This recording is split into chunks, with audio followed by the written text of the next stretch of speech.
The humans are smiling now. Our races, one and all, we shared everything freely, whilst we beaten and starved each other to our fullest extents, and have brokered hard-earned peace between our respective cultures. Of course, not all of the original races survived this process, and they are sorely missed, because hindsight functions so superbly when you're drying your own blooded hands on the pages of the history you author. That nonsense aside, we should have roused ourselves to war and exterminated the humans when we first saw them. They were a blight of a species, then, and have become something far more sinister. They are everywhere and nowhere, because of our hubris and our devotion to what we mockingly called forever, utterly unaware at the time of how shallow a concept that really is. Eternity is spending time with your sins and knowing the truths of your victims. It is what is in every mirror, every text, every vidscreen, hologram, and Amslink broadcast, and it carries your echo for what will be, as it is understood, eternally. The humans, of course, were smiling when they saw us all. We greeted them in the electronic grand halls of our union, that pan-galactic glad handfest we couldn't stop congratulating ourselves over, having lovingly created it on the bones of those we called allies, lovers and friends, because that's how peace is forged.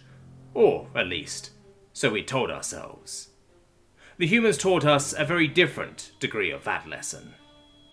They told us that they'd heard voices in the dark, and followed them, and picked up the cues and clues from a few dead worlds, their occupants missing for some 100 or so cycles, and looked upward and onward, continuing their journey through the stars and beyond them.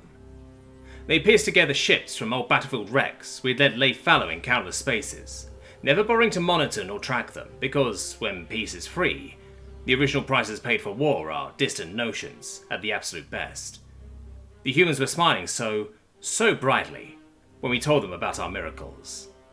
Their glee was so rampant when we explained our longevity, that our least long-lived race would grow to be 1,000 years old at the minimum, well before their first ever mental necessity would develop, and even then, their own mind may self-repair and see it turned into an ashen memory, laughed away like a social faux pas. We didn't realise why those apex predators had such dignified smiles. Sharks, a species from their world, do much the same, and always, just before they'd eat. Oh, how the humans feasted on what we had to offer. They gobbled it up, and asked for nothing save to experience some time and reflection, and we, of course, provided it, along with some resource-heavy worlds we'd long since outgrown, and their funny little culture seemed so desperately to need those paltry things of the flesh, things that we had already long since bored of metal and glass and wire and electric current. We laughed amongst ourselves about how they were so hidebound by meat space requirements of needing to build something other than a self-repairing satellite grid and power generation networks. Oh, we were so very clever. We did not expect what happened to happen, and that was our own hubris clouding our vision. We had taught ourselves about how peaceful we were, how dignified we treated each other, how we planned to enter eternity together as a united front, friends for all the days we could ever want or wish for, with no end in sight. Our luxury of hindsight, it seems, was the first appendage we'd removed voluntarily in our quest to be our best selves, to be the evolved form of whatever our species was meant to be, or so we'd dreamed and shared the dreams of with each other, regaling one another of the tales yet to be told, of exploration, not exploitation, of unity, not unilateral domination. The humans kept to themselves for 2 cycles, before they returned to our electronic great halls. They showed up what we'd done, and demonstrated their points so effectively, we began to understand our real loss. We'd outgrown death and culpability. We'd forgotten our crimes. We'd ignored that our transgressions were not echoing forward, they had been echoing backward, and that in the ripples in the pond of time had lapsed, softly, on the shores of a pale blue dot suspended in a beam of sunlight, and awakened the crafty ape called man. The species which had gifted humanity the power to rise above itself, we'd killed them, of course. We were cruel tyrants in those days, and enacted terrible revenge for a sight we cannot recall. No living memory of it exists, and our archives only note that we, as a united front, had butchered every last man, woman and child of their little flyer-speck planetoids, and erased them from their respective ecospheres' genetic potential entirely.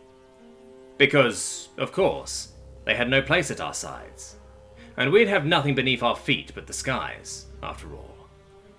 Our judgment was always so wise, fair and kind, we'd said to ourselves so often, it was gospel truth. We were going to be gods and live forever, and the gods are kind and understanding. Courtesy of the humans, only part of that is true now. We'd archived our best and brightest first, then the next tier, all the way down to even our beggars and thieves, and became electronic entities, floating from grid to grid, and experiencing life on the new plateau, unbound by flesh and blood and scale and skin and bone, liberated for eternity. In those 2 years, humanity reverse engineered our technology for beaming us from point to point, as none of us had singly hosted ourselves in any one locale, better to see the cosmos ourselves, existing as data traffic, a tide narrower than an electron and wider than any world. We were a wave aimed outward and at each other, networking in such an intimate way. We had transcended everything except history. The humans brought it with them. And they brought a word with them which summarizes their grasp of culture, social elevation, economics, warfare, and history itself. Grudge. Simple, basic, unassuming word. To them, it was an instruction book. We soon found ourselves, one by one, moving in single-file beams, fired into the event horizons of black holes, slowly erased, one after another, listening to each other's excruciatingly prolonged death throes, and unable to turn ourselves away. We were being murdered and slaughtered and executed and assassinated, and not a single one of us could stop it. Only listen to the endless shrieks of our compatriots and lovers and friends and allies, as they were turned into cosmic noise foam.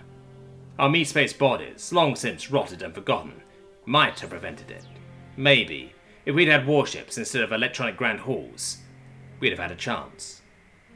Instead, I am the last signal being sent out as a wave, not a beam, and I'm being sent to the final colonies of the once proud peoples whom we believed to have been so thoroughly erased, and as per the conditions of my extended longevity, I must repeat myself, verbatim, and say what the humans said to say upon reaching your respective hiding spaces. The monsters all are dead now, and it's safe to come home. Listeners, know this, and understand me, as best that you can. The humans are smiling now.